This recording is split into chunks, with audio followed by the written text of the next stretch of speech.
Kelly Carson from NIIMBL, and I'm happy and privileged to have with me today Dr. Brenna Kelley Clarke, who is a consultant for the Viral Vector Program. Can you tell us a little bit about what you do? Yeah, thanks. I'm so excited to be here. So my background is in virology and viral vectors, and I've worked for many years with small and large companies to develop viral vectors for cell and gene therapies. And right now I'm an independent consultant helping the NIIMBL Viral Vector Program, and I'm really happy to be here today. Thank you.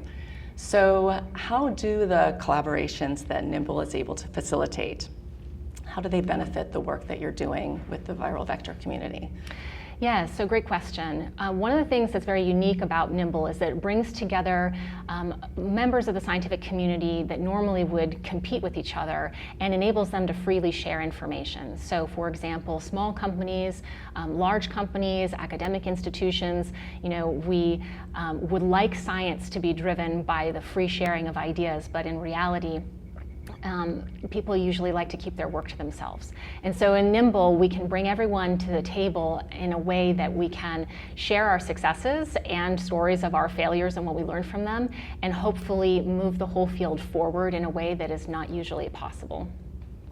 Excellent. So I understand that the small companies are particularly challenged in terms of being able to achieve their goals. Can you tell us a little bit more about that? Sure. So I've previously worked in startup companies that were 20 to 30 people, and in that sort of environment, one person has to wear many hats. And so you wind up with a situation where you might not be able to have the technical expertise that is very deep enough to solve big problems. On the flip side, a large company oftentimes has quite a deep technical expertise and may have many people working on similar types of problems, and they can pool their collective expertise to troubleshoot. And so the small companies are really at a significant disadvantage when it comes to figuring out solutions to challenges.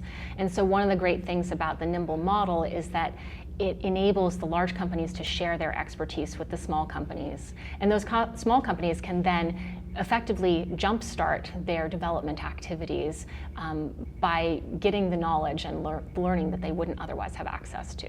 When you start a career in science and medical research, one of the things you really want to do is have an impact on the patients. And I think one of the things that's true about gene therapy is that there are many people who could benefit from a gene therapy, but there's just such a long lead time and so much money required to develop these specialized medicines.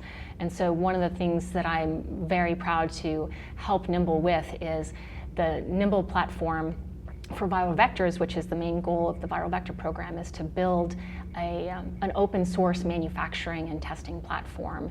And what I mean by this is right now, every company that wants to build a gene therapy has to kind of reinvent the wheel. How are they going to make this gene therapy? How will they manufacture it and bring it to patients? And the goal of the NIIMBL Viral Vector Program is to create a manufacturing approach, if you will, that can be freely shared and openly transparent with the public, so that any small, medium, large company or academic institution or nonprofit can use that information, those learnings, and thus jumpstart and accelerate their process for developing gene therapies.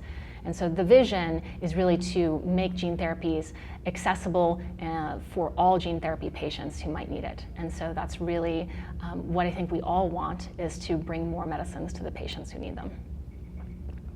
We're very privileged to have you with us. Thank you. Thanks so much. Glad to be here.